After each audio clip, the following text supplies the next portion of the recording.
The movie Wrath of the Titans was released in 2012.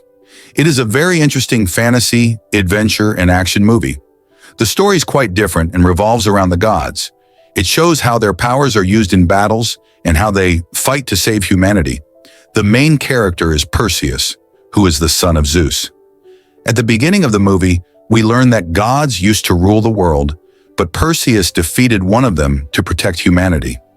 After that, we see Perseus sitting alone near a grave. He is now married to a woman named Io, and they have a son named Helios. Perseus wants to keep Helios away from the gods. He does not want his son to become a warrior. Instead, he wants him to live a simple life as a fisherman, catching fish and living peacefully. However, Helios looks up to his father and wants to be like him. Zeus tells Perseus that people's faith in the gods is fading. If humans stop believing in them, the gods will lose their power, and everything will be destroyed. Zeus warns that if the walls of Tartarus collapse, dark and dangerous forces will be unleashed. The most powerful among them is Kronos, Zeus's own father. Even after hearing all this, Perseus is happy with his life. He does not want to get involved in the battles of the gods. He just wants to live peacefully as a fisherman. Zeus leaves, and that night, Perseus has strange dreams. He sees crumbling walls, Tartarus breaking apart. From within the ruins, an immense power begins to rise. Kronos himself. According to Greek mythology, Zeus, Poseidon, and Hades had a father named Kronos. When they were born, Kronos wanted to kill them, but their mother saved them. Because of his dark and evil powers, Kronos was imprisoned in a deep, dark place called Tartarus. Many other dangerous creatures were also locked away with him. In the movie, Zeus arrives at a sacred place with his son Ares and his brother Poseidon. There they meet Hades. Zeus asks Hades for help, saying they must strengthen the walls of Tartarus before it's too late. However, it is soon revealed that Hades and Ares are secretly working together. They betray Zeus, kill Poseidon, and capture Zeus, taking away his powers. Ares even steals Zeus's mighty weapon. There is a legend in this story about three gods and their powerful weapons. If these weapons are combined, they can create enough energy to destroy Kronos. Poseidon, the god of the sea, had a trident. Hades had a special double-bladed weapon, and Zeus wielded the thunderbolt, which could summon lightning. But now Ares has taken Zeus's thunderbolt. Meanwhile, the walls of Tartarus are weakening, and terrifying creatures are escaping. One of them is a two-headed dragon that breathes fire. It attacks Perseus's village, destroying everything in its path. Perseus, worried for his son's safety, rushes to protect him. Because he is the son of a god, Perseus has special powers that help him fight. After a fierce battle, he finally defeats the dragon, but he is left badly injured. He finds an old woman who heals him. She tells him, "You must prepare for battle. You are the son of a god."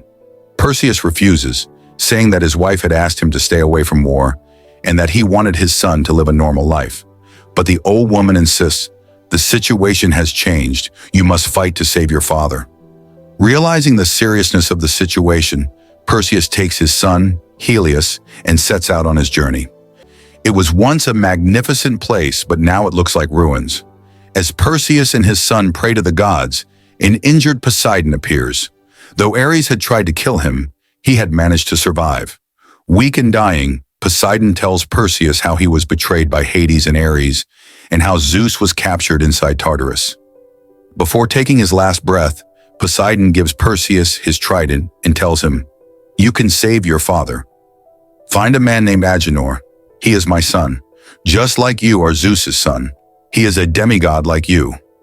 Perseus watches as Poseidon, too weak to survive, starts turning into dust. In Greek mythology, gods do not die. Instead, they fade away into the earth. Meanwhile, inside Tartarus, Zeus is being tortured. He looks at Hades and says, "You are doing this because Kronos told you to." Ares, standing nearby, responds with anger. Ares replies, "Yes, if I give you to Kronos, he will make me immortal. I will never die." Meanwhile, Perseus is preparing for his journey to rescue his father. He sets out to find Agenor. As he travels, we see a magnificent winged horse, Pegasus. Perseus' son, Helios, knows he must leave, so he entrusts Helios to his caretaker and rides off. During his journey, Perseus meets Queen Andromeda. In the first part of the story, her tale was shown in detail. Perseus warns her that the world is in great danger. Tartarus's walls are weakening and destruction is near. Andromeda replies that she is aware of the situation and is already preparing her army for battle. Perseus tells Andromeda that he is looking for a man named Agenor, who might be held captive in her prison. She takes him to Agenor, and Perseus introduces himself as the son of Zeus. He explains that Poseidon, Agenor's father, sent him to find him. Like Perseus, Agenor does not fully believe in the gods, but he does want to save the world, so he agrees to help Perseus. Agenor asks for his father's weapon, the powerful trident, and Perseus gives it to him. He then orders a large ship to be built so they can travel across the vast ocean. Since their journey is long, Agenor uses the trident's power to speed up their travel. The trident, along with Zeus's thunderbolt and Hades' weapon, was originally created as part of a powerful set. Eventually, they reach a dense and mysterious jungle. Something feels off. There is danger lurking. Suddenly, they are ambushed. The attackers separate Agenor from the rest of the group. Soon they come face to face with massive creatures, Cyclops. These giants are not very intelligent. They are huge beings with only one eye. Perseus cleverly outsmarts and defeats one of the Cyclops. But soon more of them appear. Perseus, still holding Poseidon's weapon, notices that the Cyclops start looking at him with awe. They mistake him for a god. Perseus quickly uses this to his advantage and tells them, "I need to meet Hephaestus." The Cyclops, believing him to be a divine being, kneel before him and agree to help. Inside Tartarus, we see Zeus talking to his brother Hades, asking him, "Why are you going down the wrong path?" Meanwhile, Perseus, Agenor, the Cyclops, Queen Andromeda, and their army reach Hephaestus, the god of the forge. Hephaestus shows them a map, and it's revealed that if they take the wrong path, they will be trapped in a maze and lose their lives. This maze was built by Hephaestus himself, so he knows all its secret routes. He uses the map to guide them safely. As they move forward, Perseus's other brother, Ares, shows up.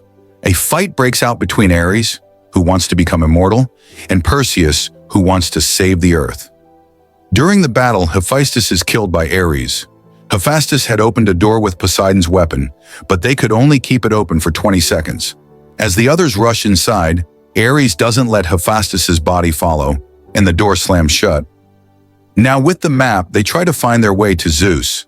One wrong move could bury them forever in the walls of Tartarus. Meanwhile, Zeus apologizes to his brother Hades, saying, "I wronged you. We all used to live in the palace above, but we gave you the lower part, the underworld." Hades is surprised by this, and seeing his brother's weakness, decides to show mercy. Zeus's powers have been taken by Kronos, and he is very weak now.